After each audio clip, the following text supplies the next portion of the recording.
Bonjour à tous, on se retrouve aujourd'hui sur la vidéo qui concerne la coque de l'Amiga 500 Plus récupérée à la déchetterie. Du coup, on va regarder un petit peu ce qui a évolué depuis sa récupération. Donc, voici quelques photos à la suite. Donc, on peut voir les différentes phases à la fois de ponçage, de réparation, puisque la coque a été très cassée. Il y a eu la suppression de l'ouverture pour le lecteur de disquette. Il y a eu quelques passages de fil à faire, il y a eu l'intégration du Gotek, la fabrication d'un support pour l'écran. Au début, j'avais un écran OLED, donc ce petit écran là. Alors c'est très efficace, le problème c'est que moi je suis myope, donc j'ai préféré repartir sur un écran LCD beaucoup plus grand. Donc voilà, il y a eu toutes ces phases que l'on a pu voir là, où on voit qu'il y a eu beaucoup de travail sur la plasturgie. En plus, la peinture qui avait été posée avant n'avait pas été posée comme ça brute, il y avait déjà eu un après, et mon après avait des réactions avec l'ancien après. Un peu dur de s'y retrouver, mais en gros c'est ça. Donc il a vraiment fallu poncer, réapprêter, nettoyer, poncer, réapprêter plusieurs fois. Donc maintenant j'en suis à ce stade-là. Donc la coque est entièrement réparée, il n'y a plus de partie cassée.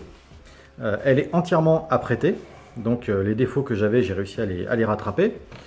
Demain je dois recevoir du mastic de finition, hop, j'enlève l'écran, tac, pour boucher cette partie là, puisque de toute façon je n'ai pas la partie autocollant avec marqué Amiga 500 Plus.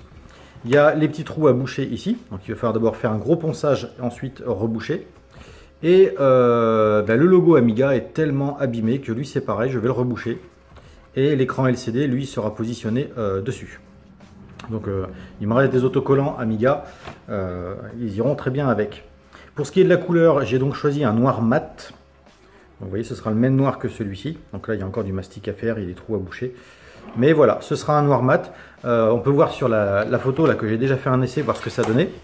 Au niveau du rendu, au niveau des courbes et tout. Et je trouve que c'est très joli. Et ça rend très bien avec l'écran LCD.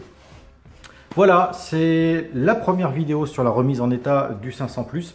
À la base, je voulais faire une seule vidéo avec toutes les étapes, mais bon, ça va être relativement long. Donc plutôt que de faire une vidéo de 20 minutes qui sera de toute façon ennuyeuse, j'aime autant me limiter à une vidéo qui va durer 3-4 minutes, quitte à faire 3 ou 4 vidéos. Voilà, et donc on verra aussi, une fois que j'aurai terminé ça, la mise en place du Gotek avec la mise à jour, avec le Rotary qui est là, l'intégration de l'USB, enfin bon bref, c'est à partir de cette machine là que je ferai la vidéo sur le Gotek. Voilà, je vous remercie d'avoir regardé cette vidéo et je vous dis à très bientôt.